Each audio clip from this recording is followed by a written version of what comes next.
Good morning everyone. आज हम discuss करने वाले हैं रिडम्पशन ऑफ प्रेफरेंस शेयर के जो इलस्ट्रेशन और जो क्वेश्चन हमारे स्टडी मॉड्यूल में दे रखे हैं। स्टार्ट करते हैं इलस्ट्रेशन नंबर 1 से। Hinduja company limited had 5008% redeemable preference share of ₹100 each fully paid up.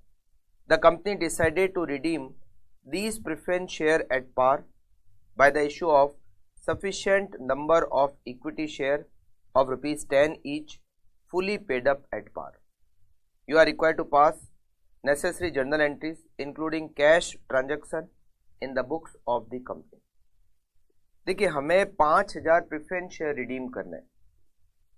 ₹100 एक प्रेफरेंस शेयर की फेस वैल्यू पार पे रिडीम करना है। तो जो रिडम्पशन अमाउंट है वो है 5 लाख रुपीज। और यहाँ पर हमें दे रखा है कि हमें रिडम्पशन करना है और इसके लिए हमें इक्विटी शेयर इशू करना है। Equity share sufficient number of equity share, मतलब नंबर ऑफ इक्विटी शेयर्स हमें नहीं दे रखे हैं। अच्छा, यहाँ CRR बनाने के लिए भी कोई डिटेल दे नहीं रखी है, मतलब हमें जितने के प्रेफरेंस शेयर रिडीम करने हैं हमें उतने के ही नए इक्विटी शेयर इशू करने। 5 लाख रुपीज़ के प्रेफरेंस शेयर हमें रिडीम करने और बदले में 5 लाख रुपीज़ के इक्विटी शेयर इशू करने।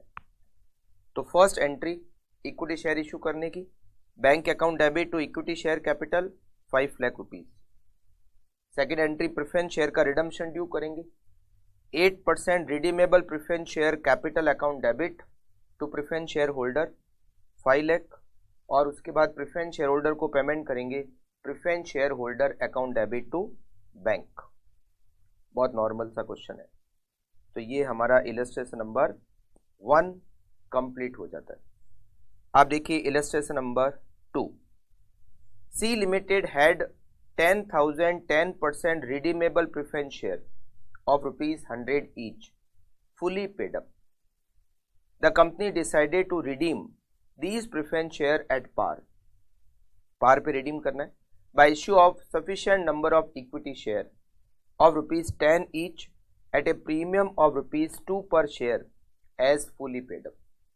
फर्स्ट इलस्ट्रेशन में प्रेफरेंस इक्विटी शेयर जो इशू कर रहे थे वो हम पार पे इशू कर रहे थे, और इस इलस्ट्रेशन में हमें प्रीमियम पर इशू करना है। You are required to pass necessary journal entries including cash transaction in the books of the company. 10,000 multiply by 10 multiply by 100, 10 lakh rupees के प्रेफरेंस शेयर हमें रिडीम करने, तो हमें बदले में 10 लाख रुपीज़ के इक्विटी शेयर इशू करने होंगे। शेयर प्रीमियम पर है तो हमें उस पर 2 लाख रुपए का प्रीमियम भी मिलेगा। तो पहली एंट्री शेयर इशू करने की, bank account debit to equity share capital to securities premium. Equity share capital 10 lakh rupees, उस पर 2 लाख रुपए का प्रीमियम और बैंक अकाउंट में 12 लाख रुपीज़ डेबिट। उसके बाद प्रेफरेंस शेयर का रिडम्पशन ड्यू करेंगे। एंट्री करेंगे 10% redeemable preference share capital 10 lakh debit to preference share holder, और उसके बाद प्रेफरेंस शेयर होल्डर को पेमेंट करेंगे to bank. Okay. Illustration number 3। G India Limited had 9,010% redeemable preference share of ₹10 each fully paid up. The company decided to redeem these preference share at par. 9,000 multiplied by 10, 90,000. By the issue of sufficient number of equity share of ₹9 each fully paid up. यहाँ जो equity share है उसकी face value 9 rupees है। 9 rupees की face value है और 9 rupees पर ही हम उसको इशू कर रहे हैं। फेस वैल्यू 10 रुपीज़ नहीं है। ऐसा नहीं है कि हम उसको डिस्काउंट पे इशू कर रहे हैं, वैसे इक्विटी शेयर डिस्काउंट पे इशू होते भी नहीं है। तो उसकी जो वैल्यू है पर शेयर वो ही 9 रुपीज़ है। तो 9,000 मल्टीप्लाई बाय 10, 90,000 के प्रेफरेंस शेयर हमें रिडीम करने, तो हमें बदले में 90,000 रुपीज़ के इक्विटी शेयर इशू करने होंगे। एक इक्विटी शेयर 9 रुपीज़ की वैल्यू का है, इट मीन्स हमें 10,000 इक्विटी शेयर इशू करने होंगे। 10,000 मल्टीप्लाई बाय 9, 90,000। तो bank account debit to equity share capital 90,000, preference share holder का रिडम्पशन ड्यू करेंगे, preference share capital to preference share holder और उसके बाद पेमेंट करेंगे preference share holder account debit to bank. Okay, तीनों इलस्ट्रेशन बहुत easy थे अभी तक। Illustration number 4, the board of director of a company decided to issue minimum number of equity share of ₹9 to redeem ₹5 lakh preference share. 5 lakh के preference share को redeem करना है और हमें शेयर इशू करने, शेयर ₹9 की फेस वैल्यू का। The maximum amount of divisible profit available for redemption is ₹3 lakh. मतलब रिडम्पशन करने के लिए हमारे पास जो रिजर्व अवेलेबल है वो है ₹3 lakh. Calculate the number of shares to be issued by the company to ensure that the provision of section 55 are not violated. Also determine the number of shares if the company decided to issue share in multiple of ₹50 नहीं है, ये 50 है, in multiple of 50 only। चलिए सबसे पहले तो first point को solve कर लेते हैं। हमें 5 लाख रुपए के प्रेफरेंस शेयर रिडीम करने, और ये प्रीमियम नहीं लिखा है, इसका मतलब हमें पार पे रिडीम करना है। ₹3 लाख हमारे पास रिजर्व एंड सरप्लस अवेलेबल है, प्रीमियम तो है नहीं, तो हमें केवल CRR ही बनाना है। तो ₹3 लाख रिजर्व एंड सरप्लस का हम CRR बनाने में यूज कर सकते हैं। तो 5 लाख माइनस 3 लाख, 5 लाख माइनस 3 लाख, तो हमें ₹2 लाख के इक्विटी शेयर इशू करने होंगे। एक इक्विटी शेयर ₹9 की फेस वैल्यू का है, तो 2 लाख डिवाइडेड बाय 9, हमें 22,222.22 शेयर्स इशू करने होंगे। अब शेयर्स तो पॉइंट में हो नहीं सकते, तो हमने इसको राउंड ऑफ कर दिया।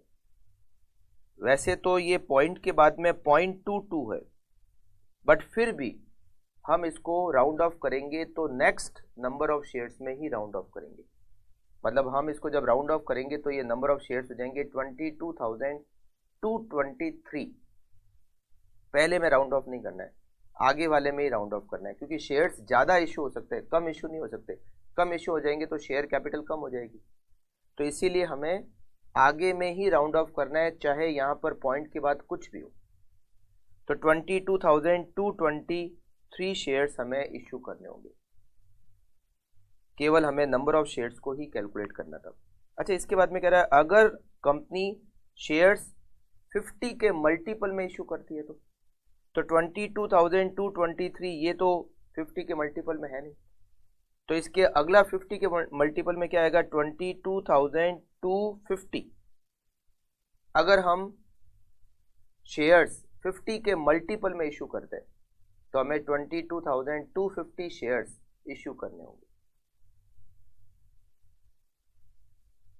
यहां पर भी 22,223 आ रहा है, तो आपको लास्ट में राउंड ऑफ नहीं करना है, ऐसा नहीं करना है 22,200, आपको 22,200 में राउंड ऑफ नहीं करना है, क्योंकि अगर आपने ऐसा किया तो number of shares come issue होंगे, और number of shares come issue होंगे तो शेयर कैपिटल कम हो जाएगी, क्योंकि CRR बनाने का अमाउंट तो हमें पहले से दे रखा है। तो इसका मतलब है हमें या तो उसके बराबर शेयर इशू करने पड़ेंगे या उससे ज़्यादा के शेयर्स इशू कर सकते हैं, कम के शेयर इशू नहीं कर सकते। इसीलिए हमें हमेशा शेयर्स को नेक्स्ट में ही राउंड ऑफ करना है। ठीक है, चलिए नेक्स्ट देखते हैं। तो ये हमारा इलस्ट्रेशन नंबर 4 कंप्लीट हो गया। इलस्ट्रेशन नंबर 5, इलस्ट्रेशन नंबर 5 हमारे नोट्स के क्वेश्चन नंबर 1 जैसा है। चलिए फिर सॉल्व करने की जरूरत नहीं। Illustration number 6, illustration number 6, the following are the extract from the balance sheet of ABC Limited as on 31st December 2001.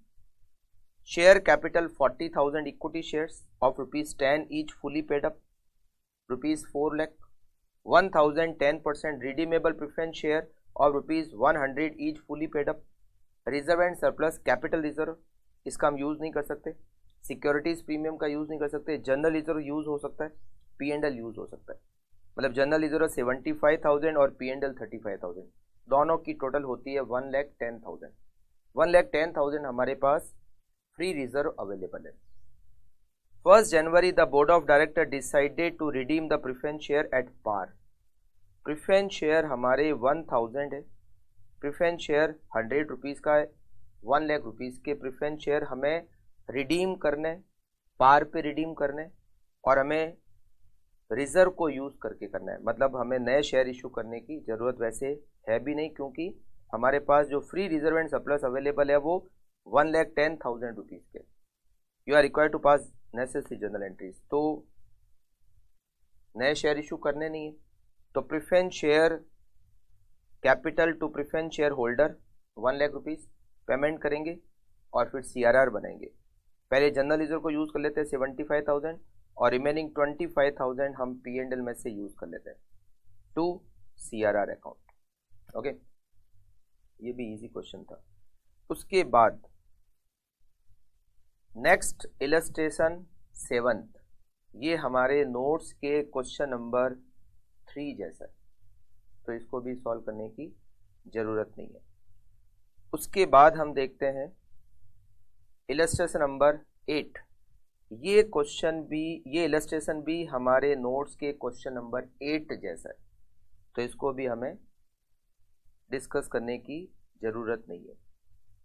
Illustration number 9th, ये भी हमारे नोट्स के क्वेश्चन नंबर 2 जैसा है, तो इसको भी हमें डिस्कस करने की ज़रूरत नहीं है। Illustration number 10, illustration number 10. With the help of the detail in illustration 9 above and further assuming that the preference shareholder holding 2,000 shares failed to make the payment for the final call under section 55, you are asked to pass the necessary journal entries and show the relevant extract from the balance sheet as on 31st March 2002 with the corresponding figure as on 31st December 2001, assuming that the shares in default are forfeited after giving proper notices। वैसे तो यह दे रखा है with the help of the detail in illustration number 9। illustration number 9 तो हमने solve इसलिए नहीं किया क्योंकि ये हमारे नोट्स के क्वेश्चन नंबर 2 जैसे था, मगर हम पॉइंट को डिस्कस कर लेते हैं कि 10th में क्या दे रखा है। देखो यहाँ पर प्रेफरेंस शेयर 50,000 है, 100 रुपीज़ और उसके ऊपर 70 पेड अप, मतलब 30 रुपीज़ का कॉल ड्यू होता है। हमें क्या करना होता है, 30 रुपीज़ की कॉल को ड्यू करना होता है और उसके बाद 30 रुपीज़ की कॉल को रिसीव करना होता है, राइट। तो शेयर्स फुली पेड अप हो जाएंगे और फुली पेड अप होने के बाद ही हम प्रेफरेंस शेयर को रिडीम कर सकते हैं।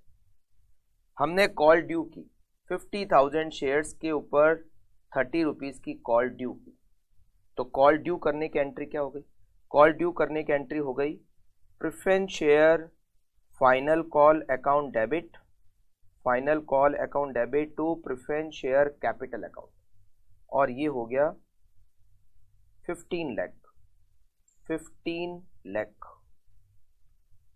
50,000 मल्टीप्लाई बाय 30। इसके बाद में हम कॉल को रिसीव करते हैं, मगर यहाँ पर जो इलस्ट्रेशन नंबर 10 है उसमें दे रखा है कि 2,000 शेयर पर हमें फाइनल कॉल मिली नहीं। तो 2,000 शेयर पर फाइनल कॉल मिली नहीं, तो हम उसकी एंट्री क्या करेंगे, बैंक अकाउंट डेबिट 48,000 शेयर पर ही फाइनल कॉल मिली, तो 48,000 मल्टीप्लाई बाय 30, हमें 14,40,000 रुपीज़ तो मिल गए। 2,000 शेयर्स पर फाइनल कॉल नहीं मिली, तो 2,000 मल्टीप्लाई बाय 30, 60,000 हमने कॉल्स इन एरिया में डेबिट कर दिए to preference share final call, preference share final call, it is 15 lakh rupees. अब हमने क्या किया, ये जो 2,000 शेयर थे हमने इसको फोरफिट कर लिया। फोरफिट करने की एंट्री क्या होती है, preference share capital account debit to calls in arrear, to calls in arrear और to forfeited share account, forfeited share account, ये एंट्री होती।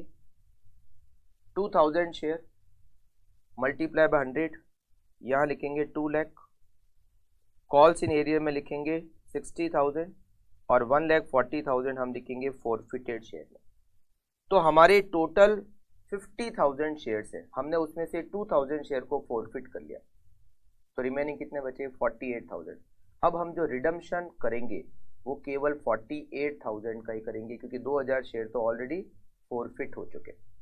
हमें जो भी यहाँ पर एंट्रीज करनी है रिडम्पशन की, पेमेंट की, ड्यू की, और जो CRR बनाने के लिए सब कुछ जो कैलकुलेशन होगी वो केवल 48,000 शेयर्स के हिसाब से होगी, 50,000 के हिसाब से नहीं होगी। बस ये इलस्ट्रेशन नंबर 10 में हमें दे रखा है, क्योंकि हमने वो 2,000 शेयर क्या कर लिए? फॉरफिट कर लिए। ओके, तो यहाँ पर इलस्ट्रेशन नंबर 10 में हमें दे रखा है कि 2,000 शेयर थे वो हमने फॉरफिट कर लिए। तो देखो यहाँ पर final call due, final call receive, और हमने उसको फॉरफिट कर लिया। अब जो भी हम एंट्री कर रहे हैं ना प्रेफरेंस शेयर, ये देखो 48,000 शेयर के हिसाब से प्रेफरेंस शेयर ड्यू कर रहे हैं, 48,000 का ही पेमेंट कर रहे हैं, CRR वगैरह सारी कैलकुलेशन अब 48,000 के हिसाब से होगी, क्योंकि 2,000 शेयर को हम ऑलरेडी फॉरफिट कर चुके। बैलेंस शीट में ये जो फॉरफिटेड शेयर है ये बैलेंस शीट में आएगा, शेयर कैपिटल की हेडिंग में। ये देखिए शेयर फॉरफिटेड 1,40,000, ओपनिंग में नहीं था, क्लोजिंग में ये हमें 1,40,000 का शेयर फॉरफिटेड में बैलेंस दे रखा, करेक्ट। अब बात करते हैं क्वेश्चंस की। क्वेश्चन नंबर 1, क्वेश्चन नंबर 1 दे रखा है, the books of B Limited show the following balance on 31st December 2003. 30,000 equity shares of ₹10 each fully paid up. 18,000 12% redeemable preference share of ₹10 each fully paid up. 4,000 10% redeemable preference share of ₹10 each ₹8 paid up. यहाँ दो preference share दे रखे हैं। एक preference share हमें दे रखा है 18,000 12% redeemable preference share ₹10 each fully paid up, और हमें फिर दे रखे हैं 4,000 10% redeemable preference share of 10 each ₹8 paid up. 18,000 share 10 rupees each fully paid up, और 4,000 share 10 rupees each but 8 rupees paid up. Undistributed reserve and surplus में हमारे पास P&L का balance 80,000, general reserve का बैलेंस है 120। इसको हम काम ले नहीं सकते, इसको हम काम ले नहीं सकते, तो 80 और 120 हमारे पास 2 लाख रुपए के फ्री रिजर्व है। हमने 3,000 equity share 10 rupees each are issued at 10% premium. At the same time preference share are redeemed on 1 January 2004 at a premium of ₹2 per share. अब दो प्रेफरेंस शेयर दे रखे हैं, तो कौन से वाले प्रेफरेंस शेयर हमने रिडीम की? एक फुली पेड अप है, एक पार्टली पेड अप है। अगर केवल एक ही दिया हुआ होता तब तो उसी को रिडीम करना है। अगर मान लो एक दिए हुए होते, पार्टली पेड अप वाले दे रखे होते, तो हम उस पर कॉल ड्यू करते, कॉल रिसीव करते, उसको रिडीम कर लेते, और फुली पेड अप ही होता तो हम उसको सीधा रिडीम कर लेते। अब यहाँ पर दो है और हमें ये नहीं दे रखा है कि कौन से प्रेफरेंस शेयर हम रिडीम कर रहे हैं, तो फिर हम ये जो फुली पेड अप वाले प्रेफरेंस शेयर है इसको रिडीम करेंगे। बाकी पे तो कॉल अभी तक बाकी है, तो हम ऐसा मान लेते हैं कि जो फुली पेड अप वाले हैं हम उसको रिडीम करेंगे, ठीक है। तो यहां पर फिर दे रखा है the whereabouts of the holder of 100 shares of ₹10 each fully paid up are not known. अब हुआ क्या, 18,000 शेयर को रिडीम करना है, उसमें से 100 शेयर का जो होल्डर था वो मिल नहीं रहा है। मतलब हम क्या करते हैं, प्रेफरेंस होल्डर को पेमेंट करते हैं, तो पेमेंट किसको करोगे, कोई मिलेगा तभी तो पेमेंट करोगे। तो 100 शेयर का एक होल्डर है वो मिल नहीं रहा है, तो हम उसको पेमेंट नहीं कर पाए, बाकी को तो पेमेंट कर दिया। तो इसका क्या इफेक्ट होगा समझना। फिर हमने बोनस शेयर इशू किया at par, 2 shares being issued for every 5 held on that date out of the CRR account. However equity share issued for redemption are not eligible for bonus. Bonus existing share holder जो है हमारे 30,000 equity shares उनको ही देना है। ये जो नए share issue किए 3,000 शेयर, इस पर बोनस नहीं देना है, आपको जनरल एंट्रीज कर लिया। देखिए सबसे पहले तो इक्विटी शेयर इशू करने की एंट्री करें। नए इक्विटी शेयर कितने इशू किए, 3,000 मल्टीप्लाई बाय 10, इसका आंसर देखते हैं हम। ये रहा, इन्होंने ये देखो ये एंट्री की 3000 multiply by 10, 30,000 equity share capital में हमने क्रेडिट किया, उस पर 10% प्रीमियम है, 3000 प्रीमियम में क्रेडिट किया और बैंक अकाउंट में 33,000। प्रेफरेंस शेयर होल्डर का पेमेंट ड्यू किया 1,80,000, उस पर हमें प्रीमियम पे रिडीम करना है तो 36,000 का प्रीमियम और 2 प्रेफरेंस शेयर होल्डर। ये हमारी एक ही एंट्री है, इसने लाइन गलती से बीच में गलत की कर दी। तो preference share capital account debit, premium account debit, 2 preference share holder, ये हमारी एंट्री हो गई। इसके बाद में प्रेफरेंस शेयर होल्डर को पेमेंट किया, मगर 100 शेयर वाला होल्डर है वो मिला ही नहीं, तो उसका पेमेंट बाकी रह जाएगा, बाकी को पेमेंट करेंगे। तो हमने बाकी को पेमेंट किया, तो 100 शेयर्स का पेमेंट होता कितना है, एक शेयर पर 12 रुपये, 10 रुपये प्लस 2 रुपये प्रीमियम, तो इसका मतलब 12 रुपये। तो 100 इंटू 1200 का पेमेंट नहीं हो पाएगा, बाकी का पेमेंट हो जाएगा। तो preference share holder account debit to bank, total payment कितना होता है 2,16,000। 2,16,000 में से आप 1200 रुपये माइनस कर दो, 2,14,800 हमने पेमेंट कर दिया। बाकी ये जो देखो प्रेफरेंस शेयर होल्डर में क्रेडिट कितना किया 2,16,000 और डेबिट कितना हुआ 2,14,800। तो प्रेफरेंस शेयर होल्डर अकाउंट में 1200 रुपये ड्यू रह जाएंगे। जब कभी वो प्रेफरेंस शेयर होल्डर मिलेगा तो हम उसको पेमेंट कर देंगे, ठीक है। ये कोई फॉरफिट नहीं किया हमने, यहाँ पर वो होल्डर जो है 100 शेयर का वो मिल नहीं रहा है, तो हम उसका पेमेंट ड्यू कर देंगे, पेमेंट हमारे पास रखेंगे, जब वो मिलेगा तो उसको पेमेंट कर देंगे, राइट। अच्छा, इसके बाद में ये एंट्री हो गई, ये भी हो गया, ये भी हो गया। फिर अब प्रीमियम को राइट ऑफ करेंगे, 36,000 का प्रीमियम P&L से राइट ऑफ कर लेते हैं। ये प्रीमियम को हमने राइट ऑफ किया P&L account debit to premium. उसके बाद में हम बना लेते हैं CRR।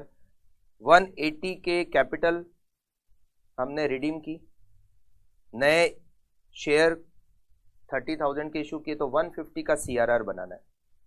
जनरल रिजर्व में से 120, P&L में से 30 और 2 CRR 1,50,000।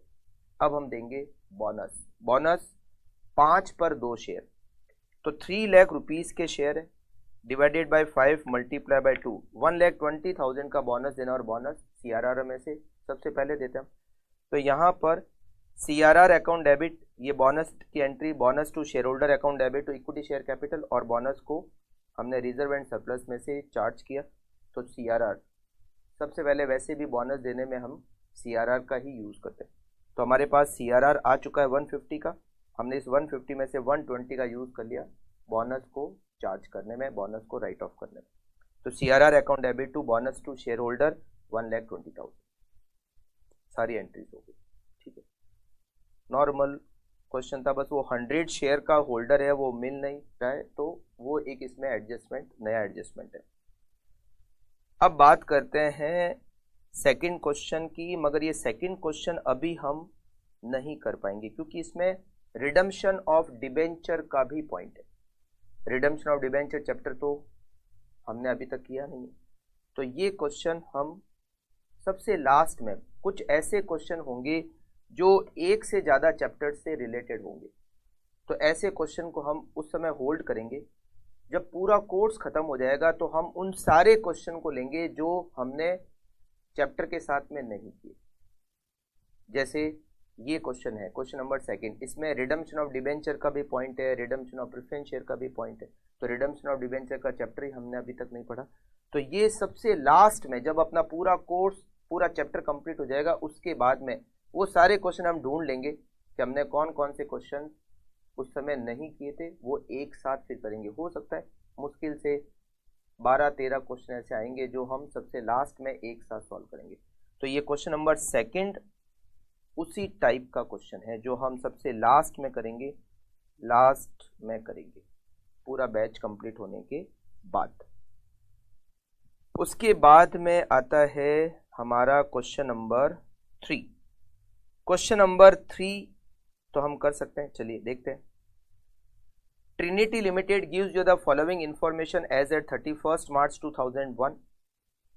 Gross block, less depreciation, फिर investment, inventory, trade receivable, cash and bank, assets दे रखी है और कैपिटल दे रखी है। Authorised issued and subscribe and paid up, हमें इससे मतलब है 10,000 प्रेफरेंस शेयर 10 ईच और 10,000 equity shares 10 each. Reserve and surplus में जनरल रिजर्व है, ये फ्री रिजर्व है हमारे पास, सिक्योरिटी प्रीमियम फ्री नहीं, P&L हमारे पास फ्री है, current liabilities and provision. For the year ended the company made a net profit of ₹35,000 after providing ₹20,000 depreciation.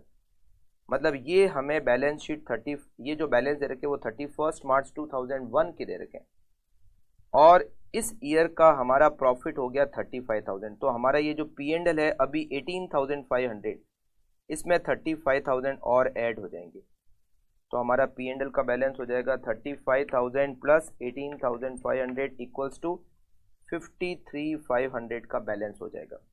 The following additional information is available with regard to the company. अच्छा, ये जो profit हुआ है ये liability side में तो हमने P&L में ऐड कर दिया, और एसेट साइड में ये ऐड हो जाता है कैश और बैंक बैलेंस में। तो हमारा जो कैश और बैंक बैलेंस 50,000 दे रखा है ये 35,000 से ऐड हो जाएगा, और हमारा जो प्रॉफिट है उसमें हमने 20,000 का डेप्रीसिएशन माइनस कर रखा है। डेप्रीसिएशन ऐसा एक्सपेंडिचर है जो कैश में नहीं होता, तो हमें यहाँ पर 20,000 रुपीज़ भी इसमें ऐड करने होंगे। तो मतलब हमारा कैश का बैलेंस हो जाएगा 50,000 प्लस 35,000 प्लस 20,000 इक्वल्स टू 1,05,000। जो प्रॉफिट होता है उससे एसेट्स भी तो बढ़ेगी, लाइबिलिटी साइड बढ़ी है तो प्रॉफिट से एसेट भी तो बढ़ेगी, तो एसेट्स क्या बढ़ेगी, अगर कुछ नहीं दे रखा तो हम ये एज्यूम करते हैं कि उससे कैश बैलेंस इंक्रीज होगा, राइट। और डेप्रीसिएशन नॉन कैश एक्सपेंडिचर होता है, तो हमें कैश प्रॉफिट कैलकुलेट करना होता है। कैश प्रॉफिट कितना है, net profit is 35,000, cash profit is 55,000। हम वो सारे एक्सपेंडिचर वापस से नेट प्रॉफिट में ऐड कर देते हैं जो कैश में नहीं है, तो हमें क्या मिलेगा, कैश प्रॉफिट। वैसे ये थोड़ा बहुत कॉन्सेप्ट जो है वो जब हम कैश फ्लो स्टेटमेंट पढ़ेंगे उसमें भी कवर हो जाएगा। तो यहाँ पर आगे दे रखा है following additional information. Preference dividend paid किया हमने, except cash and bank balance other current assets and liability remain same. देखो ये दे भी रखा है, क्लोजिंग जो करंट एसेट्स और करंट लायबिलिटी है बाकी सब सेम थी, कैश और बैंक बैलेंस को छोड़कर बाकी सारी करंट एसेट्स और करंट लायबिलिटी सेम थी, तो कैश बैलेंस चेंज होगा। प्रेफरेंस शेयर को रिडीम करना है 10% प्रीमियम पर। The company issued bonus share in the ratio of 1 share for every equity share, एक के बदले में एक। To meet the cash requirement of redemption the company sold investment, और इन्वेस्टमेंट को हमने कॉस्ट का 90% पर बेच दिया। आपको जनरल एंट्रीज करनी है तो रिकॉर्ड द रिडम्पशन और बोनस शेयर, ये तो इजी क्वेश्चन ही है, रिडम्पशन की एंट्रीज करनी है और बोनस शेयर। अगर इसमें वापस बैलेंस शीट बनानी होती तो दिक्कत आती, क्योंकि उसमें बहुत सारे एडजस्टमेंट करने होते, मगर यहाँ पर ऐसा कुछ करना नहीं है। तो फिर अगर मान लो बैलेंस शीट बनाती होती तो फिर मैं ये कहता कि हम ये चैप्टर जो है वो ये वाला जो क्वेश्चन है वो भी सबसे लास्ट में करते हैं, क्योंकि इसमें बहुत सारे पॉइंट ऐसे हैं जो आगे कैश फ्लो जब हम करेंगे तो उसमें क्लियर ज़्यादा होंगे, मगर हमें बैलेंस शीट बनानी है नहीं, केवल और केवल जनरल एंट्रीज कर दी। तो देखो सबसे पहले तो हम करते हैं हमें यहाँ पर लिखा भी है कि आप रिडम्पशन की एंट्रीज करो और बोनस शेयर इशू करने की एंट्री करो। तो रिडम्पशन की एंट्री क्या हो जाएगी, प्रेफरेंस शेयर कैपिटल 10% प्रीमियम पे रिडीम करना है, उससे पहले हमने इन्वेस्टमेंट सेल करना है। तो इन्वेस्टमेंट है कितने के, इन्वेस्टमेंट बैलेंस शीट में हमें दे रखे हैं 1 लाख रुपीज़ के, तो 1 लाख इन्वेस्टमेंट सेल करेंगे। Bank account debit 90,000 to P&L account debit 10,000 to investment 1 lakh. हमने 1 लाख के इन्वेस्टमेंट 90% कॉस्ट के 90% पर सेल किए, तो इसकी एंट्री होगी सबसे पहले bank account debit P&L account debit to investment. ये हो गया 1 लाख, देख लेते हैं ना यहाँ पर, उससे ही टिक कर लेते हैं।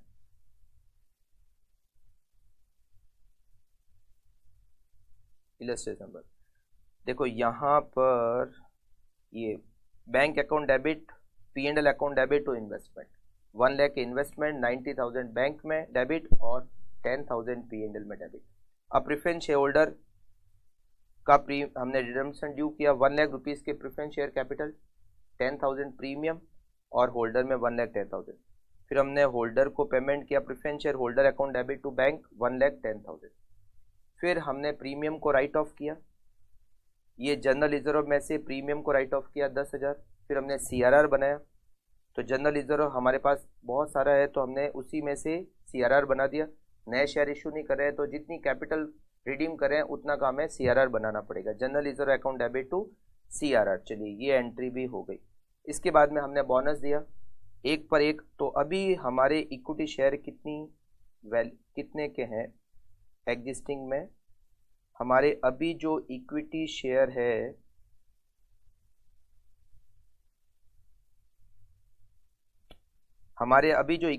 है वो 1 लाख रुपए के, और हमने 1:1 के रेशियो में बोनस दिया, तो 1 लाख रुपीज़ का बोनस हमें देना है। तो एंट्री हो जाएगी bonus to share holder to equity share capital, bonus to share holder to equity share capital 1 lakh, और हमने अभी CRR बनाया था 1 लाख रुपीज़ का, इसी में से हमें बोनस को चार्ज करना है। तो CRR account debit to bonus to share holder, केवल बोनस की एंट्री करनी पड़ी, रिडम्पशन की एंट्री करनी पड़ी, और रिडम्पशन में प्रीमियम को राइट ऑफ करना पड़ा, और CRR हमें बनाना पड़ा, इन्वेस्टमेंट को बेचने की एंट्री। नॉर्मल क्वेश्चन था बिल्कुल। तो ये 10 इलस्ट्रेशंस और 3 क्वेश्चन यहाँ पर कंप्लीट होता है, और हमारा ये जो चैप्टर है वो भी एंड होता है। मिलते हैं नेक्स्ट क्लास में, नए चैप्टर में मिलते हैं। Okay, thank you, take care.